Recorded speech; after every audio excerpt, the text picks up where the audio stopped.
runani KIRA Burundi aramutse ruganirira abamenyesha makuru kugira ngo bababwire amakenga ibibazo rubona muri iki gihugu cyo gutunganya amatora yo mu kwa gatanu mwaka wa 2020 kubera rusanga mu migwi ijeje gutunganya amatora sepi mu ntara hari ibibazo byo kwakira intonde z'urunani KIRA Burundi. Ubwa mbere intonde z'urunani KIRA Burundi zararetse kwakirwa hamwe abasepi bakavuga ngo abatwara amasepi bakavuga yuko ari babura amatari bariko barababuza kuzakira, ahandi mu nyuma bakavuga ngo ni seniyo nyene iri kirababuza, ariko mu nyuma barazakiriye. Mugabo rero ubu kiduteye ikibazo nuko bavuga ngo ntibaziga, kandi uno musi ari umunsi wa nyuma wo kuziga. Batazize uno musi wa nyuma rero urumva yuko baca bazita bakazikubura, bazitaye naho rero urumva yuko intonde zacu zoba zitawe. Ni ukuvuga yuko mu nama mpuzajambo z'amakomine urunani KIRA Burundi ntiruzobarizwayo.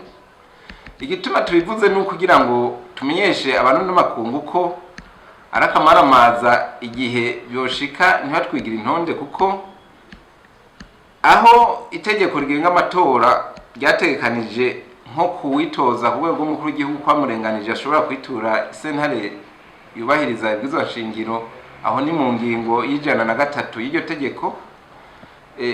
Canke ku bashinga amateka urunani cyangwa umuntu intonde ziwe zitatowe cyangwa zitawe n'umugwi seni, naho nyene abo bantu barafise ububasha bwo kwitura sentare yubahiriza ibwirizwa shingiro, aho ni mu ngingo y'132 y'itegeko rigenga amatora.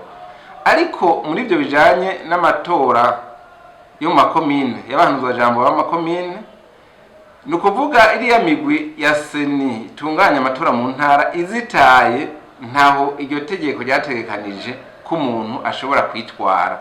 Urumva rero bazitaye na kamaramaza, nico gituma tubisize ahabona kugira tubwira abarundi n'amakungu ko igihe batoziga kubara kamaramaza, kuko kubara karenganye igihe bari hohoterwa tukorewe, kuko ntaho dufise dushobora kwitura.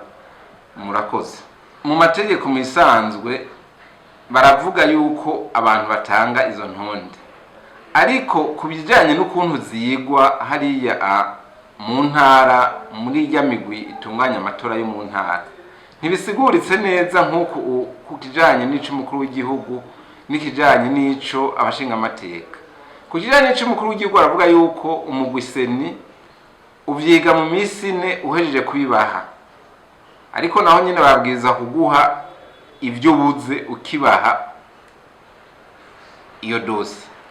Ku nama nshinga amateka naho nyene baravuga yuko bavyiga mu misi 4, naho nyene kandi bakiriye dosi yababwiza ko cyo kubwira ibibuze. Ni kuba muri iyo misi 4 urafise uburenganzira bwo kuzuza, hanyuma rero seni bishitse ntiwuzuze ikabita ikakubwira yuko bitemewe, hoho baravuze yuko ufise amasaha 48 yo kwitura sentare yubahiriza ibwirizwa shingiro, nayo ikavyiga mu misi, irafise imisi 8 kugira ikore.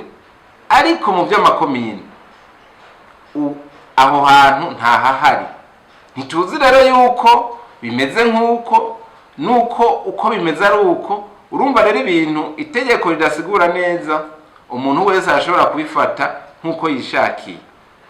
Nico gituma rero twaciye tubivuga kugira ngo abantu n'amakungu babimenye ko aho hantu ari hagahaze. Ari naco gituma mu by'abashinga amateka no ku rwego rw'umukuru w'igihugu hoho umuntu ashobora kuronka aho yitura umuntu atavuze amajambo menshi. Yego, none mwebwe ko mwamaze kumenya neza yuko izo ntore zitwizwe, kuko ico gikorwa cyakoze uno munsi muni mwasanga zitizwe, mugiye gukora iki?